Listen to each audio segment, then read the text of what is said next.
Hello and welcome. Thanks for tuning in to Cheating Tales Lab. We got another awesome story for you, and we hope you enjoy every moment. So let's jump into the story and get things rolling. Jake's boots hit the driveway with a soft thud as he climbed out of his truck. The weight of a grueling 24-hour shift hung on his shoulders, his turnout gear reeking of smoke and sweat. He fumbled with his keys, the metal cool against his calloused hands. The house was quiet when he entered. No TV noise, no clattering of pots and pans from the kitchen. Just silence. Jake's instincts, honed by years of assessing dangerous situations, prickled at the back of his neck. He found Melissa sprawled on the couch, one hand resting on her swollen belly, the other loosely gripping her phone. Her chest rose and fell in the steady rhythm of sleep. Jake's eyes lingered on her face, taking in the soft curves he'd memorized over their years together.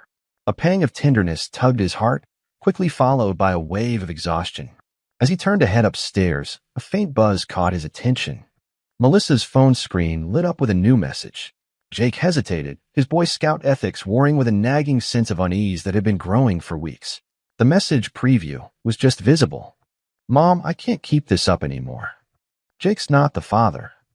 I never meant for it to go this far, but I couldn't lose him. What do I do now?" Jake's world tilted on its axis. The room spun, and he gripped the back of the couch to steady himself. His mind raced, trying to make sense of the words glowing on the screen. Each syllable was a dagger, piercing through the life he thought he knew. Melissa stirred, her eyes fluttering open. She blinked, focusing on Jake's face.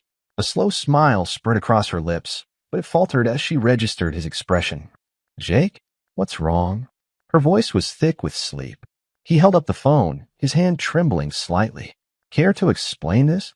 Melissa's eyes widened, darting between Jake's face and the damning message.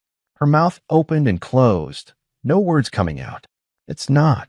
I can explain," she finally managed, pushing herself up to a sitting position. Jake's voice was low, controlled. "Explain what?" "How you've been lying to me. How this child isn't mine." Melissa's face crumpled. "I'm sorry, Jake. I never meant for this to happen. It was a mistake, a stupid, horrible mistake." "Who?" Jake demanded, his composure slipping. Melissa looked away, her shoulders hunched. "Alex," she whispered. The name hit Jake like a physical blow. Alex, his childhood friend, the best man at their wedding, the godfather to their adopted daughter. "How long?" Jake's voice was barely audible. 6 months, Melissa admitted, tears streaming down her face. "It just happened, and then I found out I was pregnant, and I was scared, and I thought if I just pretended." Jake cut her off with a raised hand. He couldn't bear to hear more. His mind was reeling, trying to process the magnitude of the betrayal. "Our marriage is over," he said, his voice steady despite the turmoil inside. "I want you out of this house by tomorrow." Melissa reached for him, her face a mask of desperation. "Please, Jake, we can work this out. I love you. I made a mistake, but we can fix this." Jake stepped back, out of her reach. "There's nothing to fix, Melissa. You've destroyed everything we had, everything we were supposed to have." His hand unconsciously moved to his chest, where the weight of betrayal sat like a stone. As he turned to leave the room, Melissa called out, her voice breaking. "What about the baby?" Jake paused at the doorway, his back to her. "That's not my problem anymore, is it?" Without another word, he walked out, leaving Melissa sobbing on the couch. The next morning, Jake sat across from Sarah Blackwood, a sharp-eyed divorce attorney with a reputation for ruthlessness. The office was all polished wood and leather, a stark contrast to Jake's rumpled appearance. "So, Mr. Buford," Sarah began, her pen poised over a legal pad, "you want to initiate divorce proceedings before the birth of a child?" Jake nodded, his jaw clenched. "Yes, and I want to contest paternity." Sarah's eyebrows rose slightly. "I see. And you have evidence of your wife's infidelity?" Jake pulled out his phone, sliding it across the desk. "Text messages, credit card statements showing hotel bookings, everything's there." As Sarah scrolled through the information, Jake's phone buzzed with a news alert. He glanced at it, his firefighter instincts kicking in. A massive wildfire had broken out in the nearby national forest. "I'm sorry," Jake said, standing abruptly. "I have to go. Duty calls." Sarah nodded, understanding in her eyes. "We'll continue this later. I'll start the paperwork based on what you've provided." Jake rushed to the fire station, his personal turmoil pushed aside by the urgency of the situation. As he donned his gear, he overheard snippets of conversation from his fellow firefighters. "Poor Jake," one voice murmured. "Can't believe Melissa would do that to him." With Alex of all people, another chimed in. "Talk about a betrayal." Jake froze, his hands stilling on his helmet strap. The affair had been an open secret. His friend, his colleagues, they had all known. The realization was like a second betrayal, compounding the pain of Melissa's infidelity. Swallowing hard, Jake pushed the thoughts aside. There was a fire to fight, lives to save. He couldn't afford to be distracted. As the team headed out, sirens blaring, Jake's mind shifted into professional mode. The personal could wait. Right now, he had a job to do. Months passed in a blur of legal meetings, work shifts, and sleepless nights. Jake threw himself into his job, taking on extra shifts and volunteering for the most dangerous assignments. His colleagues worried, but none dared to confront him directly. The day of the baby's birth arrived with a sense of inevitability. Jake stood outside the maternity ward, his heart a storm of conflicting emotions. Part of him wanted to rush in to see the child he had spent months preparing for. Another part wanted to turn and run, to pretend none of this was happening. A nurse approached, clipboard in hand. "Mr. Buford, we're ready to perform the paternity test." Jake nodded, his throat tight. He followed her into a small room, where a technician waited with swabs and vials. The procedure was quick, clinical. Jake barely felt the swab against his cheek, his mind far away. Days later, Jake sat in his lawyer's office, staring at the results. The words swam before his eyes, but their meaning was clear. He was not the father. Sarah's voice cut through the fog in his mind. "Jake, we need to discuss our next steps. With these results, we have a strong case for paternity fraud." Jake looked up. "Do it. File the lawsuit. I want Melissa to face consequences for what she's done." As Sarah made notes, Jake's phone rang. It was his financial advisor, sounding panicked. "Jake, I don't know how to tell you this, but there's been some unusual activity in your investment accounts. It looks like someone's been using insider information to undercut your property investments." Jake's mind raced, connecting the dots. Alex was a real estate developer. Melissa had access to all of Jake's financial information. The betrayal ran deeper than he had imagined. "Thank you for letting me know," Jake said, his voice cold. "I'll take care of it." As he hung up, Jake turned to Sarah. "We need to add something to the lawsuit. It seems Melissa and her lover have been busy with more than just their affair." Sarah's eyes gleamed with the prospect of a more complex case. "Tell me everything," she said, pen at the ready. Jake began to speak, laying out the web of deceit that had ensnared him. As he talked, a plan began to form in his mind. Melissa and Alex had tried to destroy his life. Now it was time for Jake to fight back. The acrid smell of smoke clung to Jake's turnout gear as he trudged into the fire station. His eyes were bloodshot, his face etched with exhaustion. The wildfire that had been raging for weeks showed no signs of abating, and Jake had been working double shifts, pushing himself to the brink. As he made his way to his locker, he overheard snippets of conversation from the chief's office. "Need a new captain. Someone who can handle the pressure. What about Buford? He's been putting in more hours than anyone." Jake paused, his hand on his locker door. He hadn't been gunning for a promotion, but the idea settled in his mind like a spark in dry tinder. 2 days later, Jake stood before the chief, accepting the captain's badge with a mixture of pride and determination. As he pinned it to his uniform, he couldn't help but think of Melissa and how she would have reacted to this news in a different life. The thought was like a splash of cold water, reminding him of the betrayal that had brought him to this point. Jake threw himself into his new role with a fervor that bordered on obsession. He pored over city plans, studied fire patterns, and drilled his team relentlessly. If anyone noticed the dark circles under his eyes or the way his hands sometimes shook from too much coffee and too little sleep, they didn't mention it. One afternoon, as Jake was reviewing permit applications for new construction projects, a familiar name caught his eye. Alex Development Corporation. The company was seeking approval for a major project on the outskirts of town, right in the path of the still raging wildfire. Jake's jaw clenched. He could almost hear Alex's smug voice, pitching the project to investors, using information he'd gleaned from Melissa to undercut Jake's own investments. Without hesitation, Jake reached for his red stamp. Application denied, he muttered, bringing the stamp down with more force than necessary. Insufficient fire safety measures. It wasn't a lie. The plans were shoddy, clearly rushed. But Jake knew he was letting his personal feelings influence his decision. He paused, pen hovering over the denial form. Was he any better than them if he abused his position like this? After a moment's hesitation, Jake set the pen down. He wouldn't stoop to their level. Instead, he pulled out a fresh form and began detailing exactly what changes would be needed for the project to meet fire code. It would delay Alex's plan significantly, but it would be above board. As Jake worked, his mind drifted to the insider trading he'd uncovered. He'd been sitting on that information for weeks, unsure of how to proceed. Now, with his new position and the respect it commanded, he saw a way forward. That evening, after his shift ended, Jake sat in his truck in the station parking lot. His finger hovered over the send button on his phone. The email was addressed to the SEC, detailing Alex's suspicious trading activities and providing documentation. It was all anonymous, of course. Jake had been careful about that.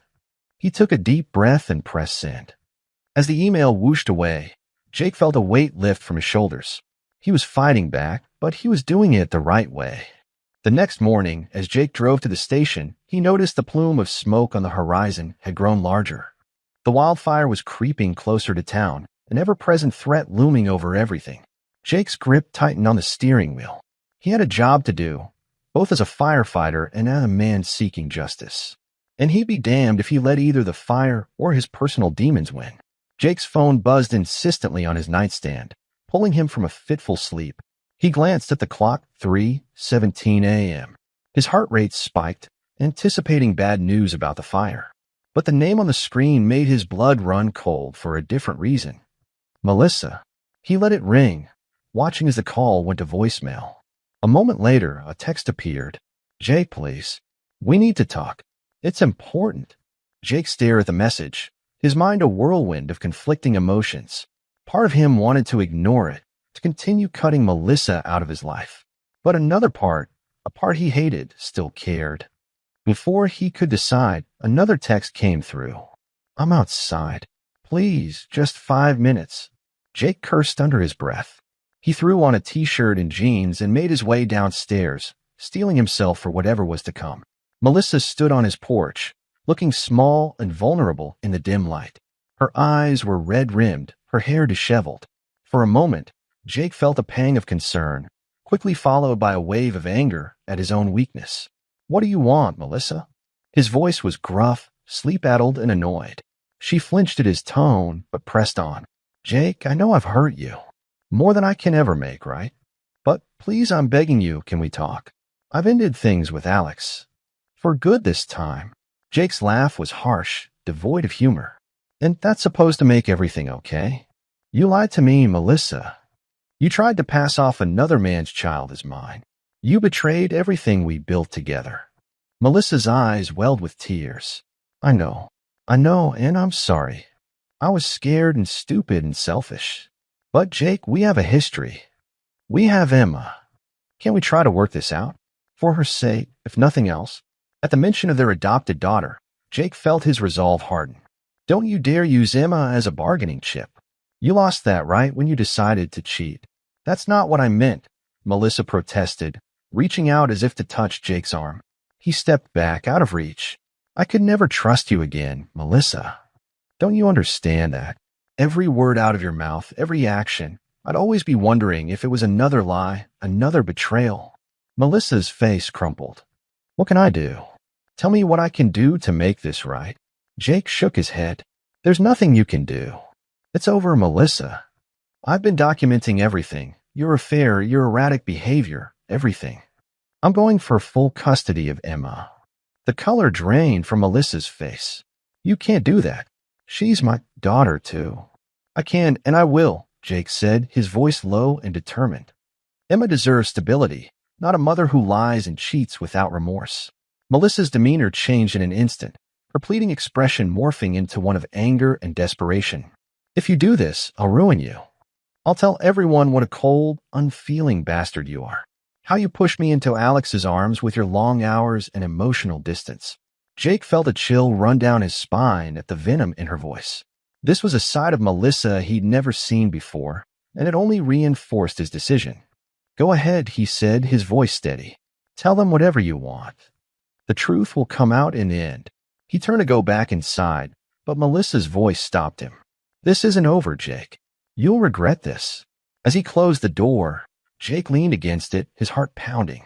He knew Melissa was right about one thing. This wasn't over. But he was prepared for whatever came next.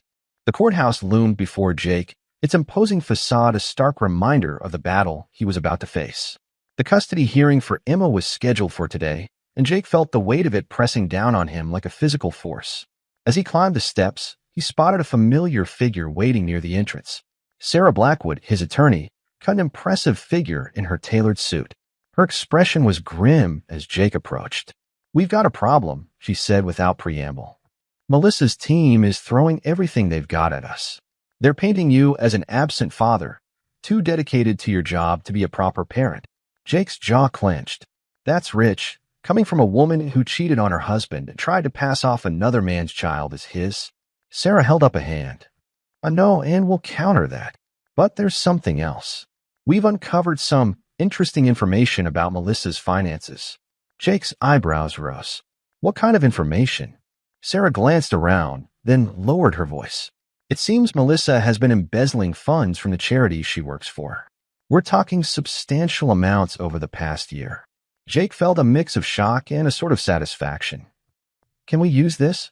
Sarah nodded. We can, but we need to be careful. If we present it in court, it becomes public record. That could jeopardize the charity's reputation and potentially harm the people they help. Jake ran a hand through his hair, his mind racing. He thought of the people the charity helped, the good work they did. Could he really expose that, even if it meant winning custody of Emma? What if we reported it anonymously? Jake suggested. To the charity's board, not the court. It's the right thing to do, and it might force Melissa to step down without dragging the charity through the mud. Sarah considered this for a moment, then nodded. That could work.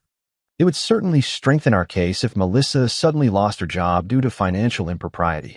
As they walked into the courthouse, Jake felt a renewed sense of purpose. He was fighting for Emma. Yes, but he was also fighting for what was right.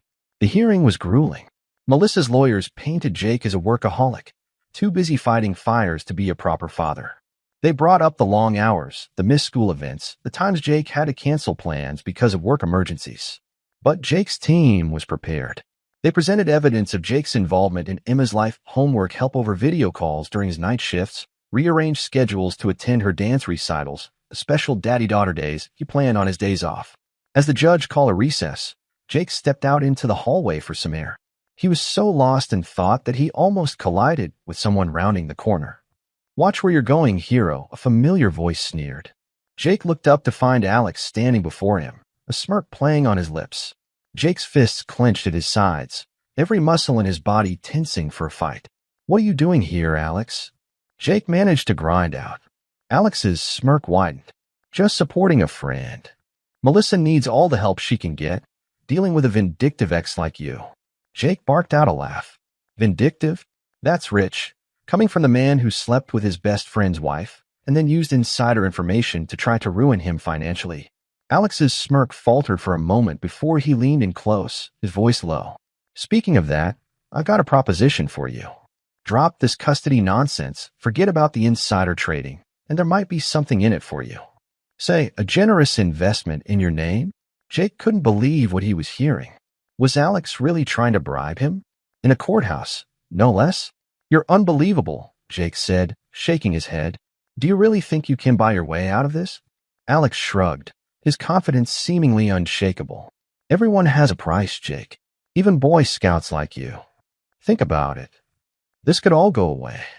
You could have your life back, plus a little extra. All you have to do is walk away.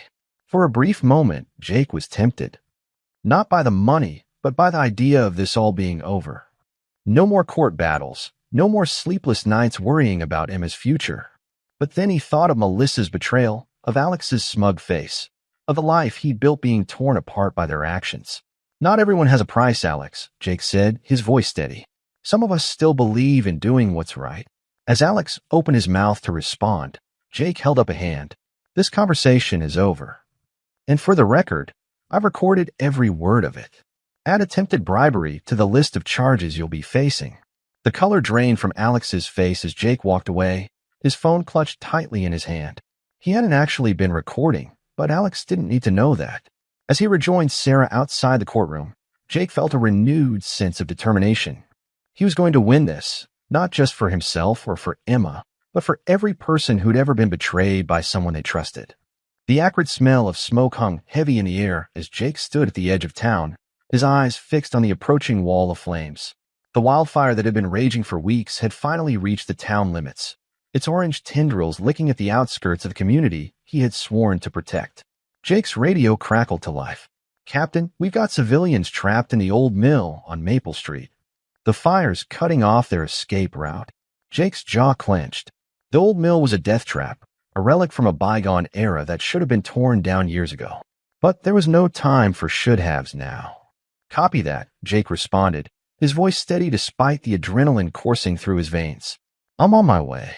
Tell Johnson to bring the ladder truck around back. We're going in through the roof." As Jake raced towards the mill, his mind couldn't help but drift to Emma. His daughter was safe, evacuated with the rest of the town's children, but the thought of her kept him focused. He had to make it back to her. The mill loomed before him, smoke pouring from its windows. Jake could hear the screams of the trapped civilians, even over the roar of the fire. Without hesitation, he strapped on his breathing apparatus and began to climb. The heat was intense, the smoke thick and choking. Jake moved with practiced efficiency, years of training kicking in as he navigated the treacherous, burning structure. He found the first group of civilians huddled in a corner, terrified but alive. "Follow me," Jake shouted, his voice muffled by his mask. "Stay low and move quickly." One by one, he guided them to safety, passing them off to his team, waiting on the ladder truck. But as he turned to make one final sweep, he heard a faint cry from deeper within the building. Jake knew he should wait for backup, knew that every second he stayed in the burning mill increased his own danger. But that cry galvanized him. He plunged back into the inferno. He found her in what must have been an old office, a young woman no older than 20, her leg pinned beneath a fallen beam. The fire was closing in fast. "Hold on," Jake said, positioning himself beside the beam.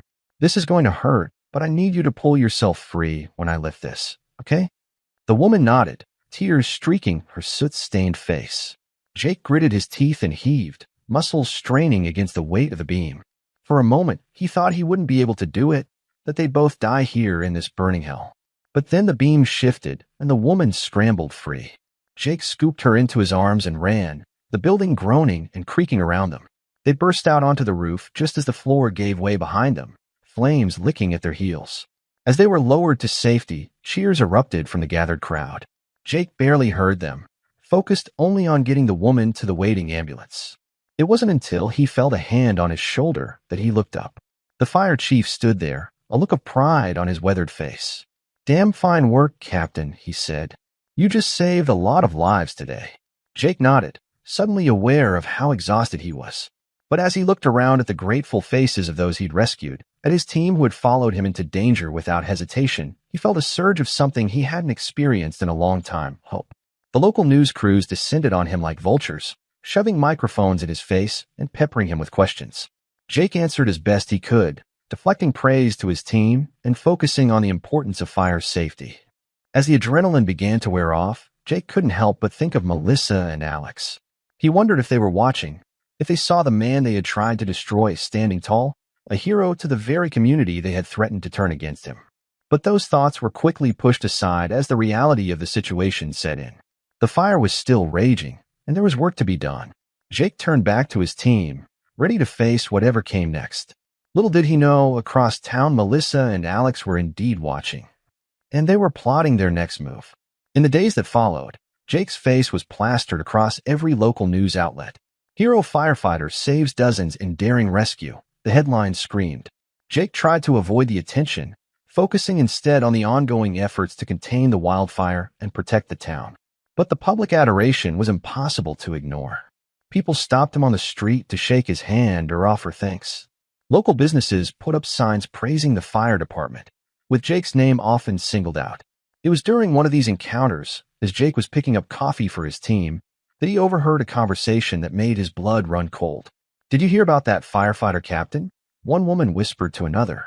"I heard his ex-wife is saying he was negligent, that he put lives at risk." Jake froze, his hand hovering over the cream dispenser. He listened intently as the women continued their gossip. "No," the other woman gasped, "but he's a hero. He saved all those people." The first woman shrugged. "That's what I heard. Apparently, there's evidence in everything. His ex and her new man brought it to the fire chief this morning." Jake's mind raced. Melissa and Alex. Of course, they couldn't stand to see him succeed, to see him overcome the mess they had made of his life. They were trying to discredit him, to tarnish his reputation just as it was at its peak.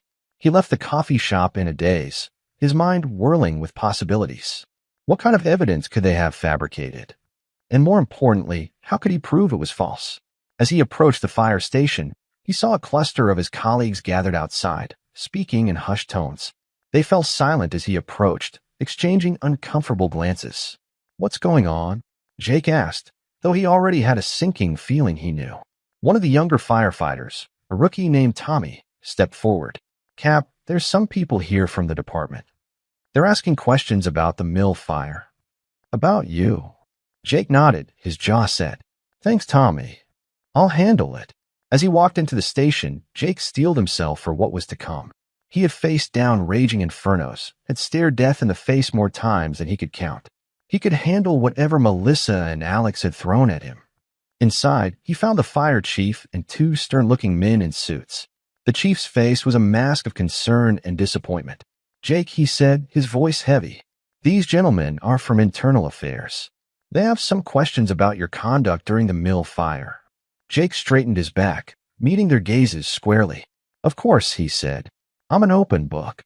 For the next 2 hours, Jake answered question after question. They grilled him on his decision-making process, on the risks he took, on every minute detail of the rescue operation. Through it all, Jake remained calm and composed, his responses clear and honest. As the interrogation wound down, one of the IA men produced a folder. "We have some documentation here," he said, his tone neutral. "Maintenance records showing faulty equipment, reports of understaffing, even a suggestion that you were intoxicated on the job." Jake's eyes widened. The accusations were so outlandish, so far from the truth, that for a moment he was speechless. But then, as he looked at the documents, a detail caught his eye. A signature, hastily scrawled at the bottom of one of the forms. He'd know that handwriting anywhere. "May I?" he asked, reaching for the folder. The IA man hesitated, then nodded. Jake flipped through the documents, his firefighter's eye for detail, catching inconsistencies and errors that someone unfamiliar with the department's procedures might have missed. And there, on nearly every page, were little tells, Melissa's distinctive, Alex's habit of dotting his I's with a dash instead of a point. He looked up at the IA men, a smile on his face. "Gentlemen," he said, "I think you've been had. These documents are forgeries, and I can prove it." For the next hour, Jake methodically went through each piece of evidence, pointing out discrepancies and errors that proved they were fakes. He called in members of his team, who corroborated his version of events and vouched for his character and professionalism. By the time he was done, even the IA men looked convinced. The fire chief's face had transformed from disappointment to anger, not at Jake, but at those who had tried to smear one of his best men. "I want a full investigation into the source of these documents," the chief growled. "And Jake, I owe you an apology.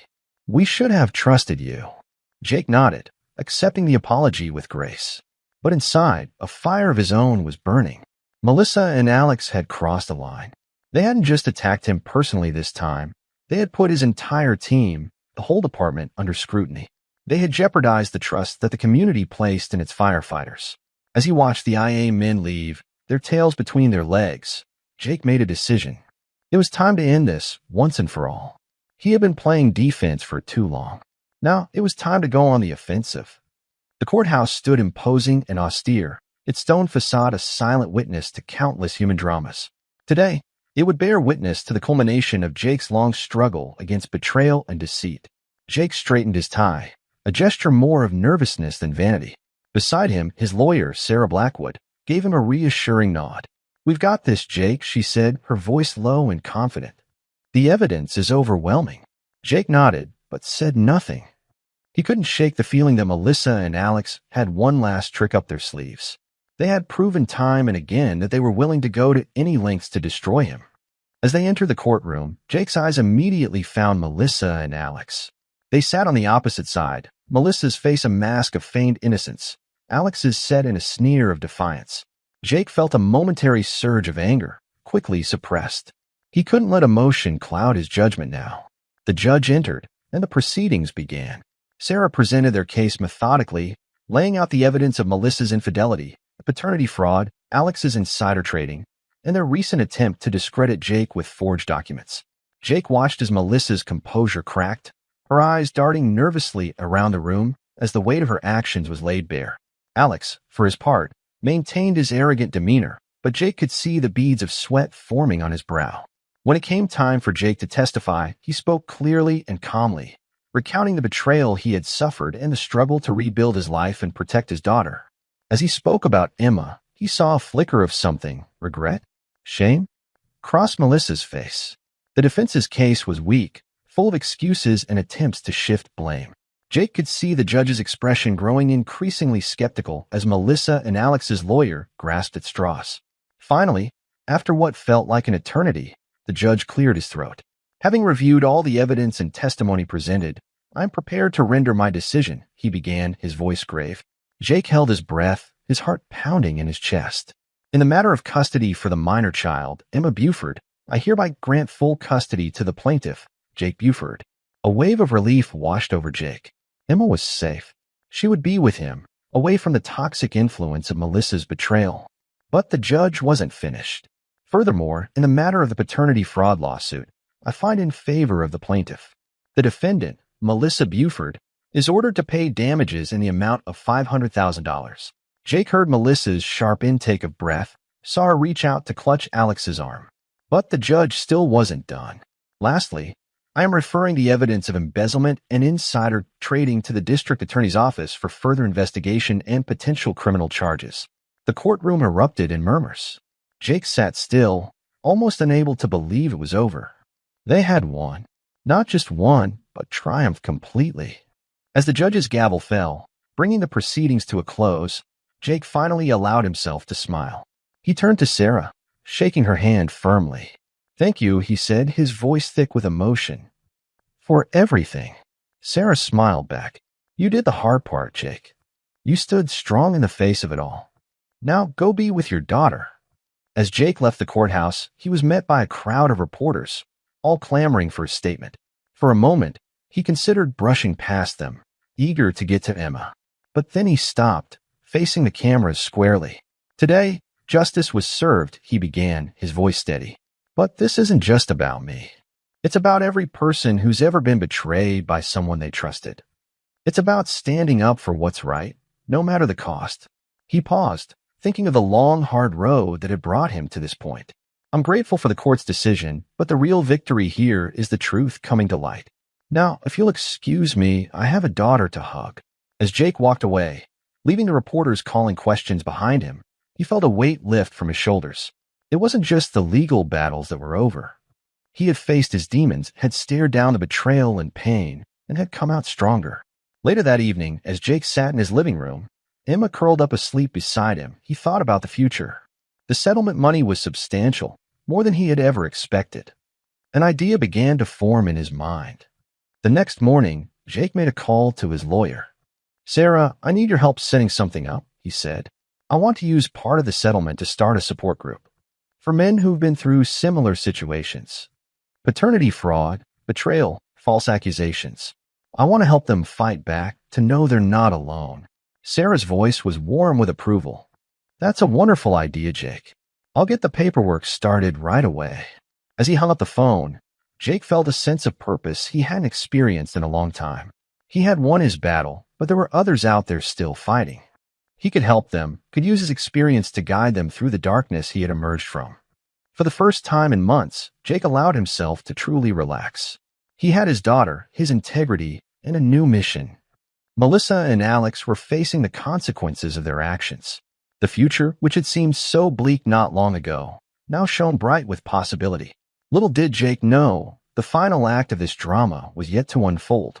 Melissa and Alex, backed into a corner and facing ruin, were about to make one last, desperate move. The fire station was quiet in the pre-dawn hours, the air thick with a lingering smell of smoke from the now-contained wildfire. Jake sat at his desk, poring over reports and planning the day's assignments. The victory in court had energized him, and he threw himself into his work with renewed vigor. A noise from the apparatus bay caught his attention. Frowning, Jake rose from his desk. The station was staffed, of course, but most of the crew was either asleep or out on a medical call. Who could be out there at this hour? As he stepped into the bay, the sight that greeted him made his blood run cold. Melissa and Alex stood there, their faces contorted with a mixture of anger and desperation. Alex held a gas can, the acrid smell of accelerant already filling the air. "What the hell are you doing?" Jake demanded, his voice sharp with disbelief and anger. Melissa's laugh was bitter, tinged with hysteria. "What does it look like, Jake? We're burning it all down, just like you did to us." Jake's mind raced, assessing the situation. The station was old, the wood dry. If they started a fire here, it could spread quickly, endangering not just the building but the surrounding neighborhood. "Think about what you're doing," Jake said, keeping his voice calm despite the fury and fear coursing through him. "This isn't just about me. You're putting innocent lives at risk." Alex sneered, sloshing the contents of the gas can. "Should have thought about that before you ruined us. Do you have any idea what you've done? I'm facing prison. Melissa's lost everything. This is your fault." Jake took a step forward, his hands raised placatingly. "It's not too late to stop this. Whatever you're feeling, this isn't the answer. Think about Emma Melissa. What would she say if she saw you now?" At the mention of Emma's name, Melissa faltered, the manic gleam in her eyes dimming slightly. But Alex was too far gone, consumed by rage and the fear of what awaited him. "Enough talk," Alex snarled, flicking open a lighter. The small flame danced, a harbinger of the destruction to come. Jake's training kicked in. In one fluid motion, he lunged forward, tackling Alex to the ground. The lighter skittered across the floor, its flame extinguishing. Melissa screamed, the sound piercing the pre-dawn quiet. The commotion roused the sleeping firefighters. They rushed into the bay, taking in the scene with professional speed. "Call the police," Jake shouted, struggling to keep Alex pinned. The man fought like a wild animal, all reason gone in his desperation. Melissa stood frozen, the reality of what they'd almost done crashing over her. As two firefighters moved to restrain her, she offered no resistance, her eyes locked on Jake and Alex's struggle. In their frantic scuffle, Alex's elbow caught the gas can, knocking it over. Fuel spilled across the floor, the fumes rising thickly in the enclosed space. "We need to evacuate," Jake called out, his voice strained as he fought to subdue Alex. "Get everyone out now." The station's alarm blared to life, its shrill cry echoing through the building. Firefighters moved with practiced efficiency, securing equipment and ensuring everyone was accounted for. As Jake finally managed to get Alex in a firm hold, he looked up to see flames licking at the spilled gasoline. In their struggle, they must have struck a spark. "Fire!" Jake yelled, hauling Alex to his feet. "Move, move, move." The evacuation was orderly but urgent. Jake, still gripping Alex tightly, was one of the last to exit the building. As they stumbled into the cool night air, Jake could hear the approaching sirens of police and additional fire units. He watched in dismay as flames began to engulf the station, the place that had been his second home for so many years. But there was no time for sentiment. Lives were at stake. With Alex secured by his colleagues, Jake sprang into action. He barked orders, organizing his team to contain the blaze before it could spread to neighboring structures. As Jake directed the firefighting efforts, he couldn't help but notice the irony. Here he was, saving Melissa and Alex from a disaster of their own making, just as he had saved so many others throughout his career. The fire raged on, consuming the old wooden structure with voracious appetite. Jake and his team fought valiantly, their movements a well-choreographed dance of hoses, ladders, and axes. Hours passed in a blur of heat, smoke, and exertion. Finally, as the sun began to peek over the horizon, they brought the fire under control. The station was a total loss, but they had prevented the blaze from spreading. Exhausted, soot-stained, and reeking of smoke, Jake surveyed the smoldering ruins. The symbolism wasn't lost on him. The fire had destroyed the physical reminders of his old life, but from the ashes, he would rise anew. He turned to see Melissa and Alex being led away in handcuffs, their faces a mixture of shame, fear, and defeat. As they passed him, Melissa paused, her eyes meeting Jake's. "I'm sorry," she whispered, her voice barely audible over the aftermath of the fire. "For everything." Jake nodded, too drained to speak. He watched as they were placed in separate police cars and driven away, out his life for good. The fire chief approached, placing a hand on Jake's shoulder. "You did good, son. Saved a lot of lives today." Jake managed a weak smile. "Just doing my job, Chief." As the scene cleared and the investigation began, Jake found himself standing alone amidst the chaos. He pulled out his phone, dialing a familiar number. "Emma? It's Dad. I'm okay, sweetheart. There's been a fire, but I'm fine. I'll be home soon." As he hung up, Jake took a deep breath. The air still smelled of smoke, but underneath it he could detect the faintest hint of something new. Hope, perhaps, or the promise of a fresh start. He looked around at his team, at the community members who had gathered to offer support, at the rising sun painting the sky in hues of pink and gold. These were his people now. This was his life.